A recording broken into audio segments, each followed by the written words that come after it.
നാം 50 നൊയമ്പിൽ കുരിശിൻ്റെ വഴി ചൊല്ലാറുണ്ട്. അതും വെള്ളിയാഴ്ചകളിൽ മാത്രം ഒതുങ്ങുന്നു. നിങ്ങൾ ദിവസവും കുരിശിൻ്റെ വഴി ചൊല്ലി പ്രാർത്ഥിക്കുക. നിങ്ങളുടെ ഭവനങ്ങളിൽ നിങ്ങൾക്ക് സമാധാനവും ശാന്തിയും ആത്മീയ ഫലങ്ങൾ കൊണ്ട് കർത്താവ് നിങ്ങളെ നിറയ്ക്കും. കുരിശിൻ്റെ വഴി എങ്ങനെ ചൊല്ലണം എന്നുകൂടി യേശു പറയുന്നു. കർത്താവ് സഹിച്ച വേദന ഉൾക്കൊണ്ടു വേണം ചൊല്ലേണ്ടത്. വെറുതെ ചൊല്ലിയാൽ പോരാ. എങ്കിൽ ഉറപ്പ്, നീ ആഗ്രഹിക്കുന്ന ഏതൊരാവശ്യവും യേശു നടത്തിത്തരും. ഒന്ന് പരീക്ഷിച്ചു നോക്കുക. 1 മാസം മുടങ്ങാതെ ചൊല്ലുക. ഫലം നിങ്ങൾ അറിയും. കുരിശിൻ്റെ വഴിയുടെ ശക്തി നിങ്ങൾ അറിയും.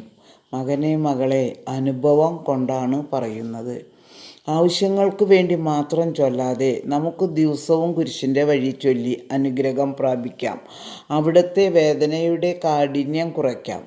അവിടുത്തെ വേദന ധ്യാനിക്കുമ്പോൾ നമ്മുടെ വേദനയും ദുഃഖവും നീങ്ങിപ്പോകും. കൂടാതെ പൈശാചിക പീഡനങ്ങളിൽ മോചനം ലഭിക്കുന്നു. സമാധാനമില്ലാത്ത ഭവനങ്ങളിൽ മുടങ്ങാതെ കുരിശിൻ്റെ വഴി ചൊല്ലി പ്രാർത്ഥിക്കുക. വെറുതെ പറയുന്നതല്ല. വലിയ ഒരു രോഗത്തിൽ നിന്നും, ഒന്ന് പറഞ്ഞാൽ മരണത്തോളം എത്തി നിൽക്കുന്ന ഒരു വ്യക്തിയെ ആ വ്യക്തി കുരിശിൻ്റെ വഴി ചൊല്ലി സുഖം പ്രാപിച്ചു. മരുന്ന് പോലെ നിങ്ങൾ 3 നേരവും കുരിശിൻ്റെ വഴി ചൊല്ലിയാൽ അതിന് ഒരു പ്രത്യേക അനുഗ്രഹമുണ്ടാകും. നിങ്ങൾ ഫലം അനുഭവിക്കും.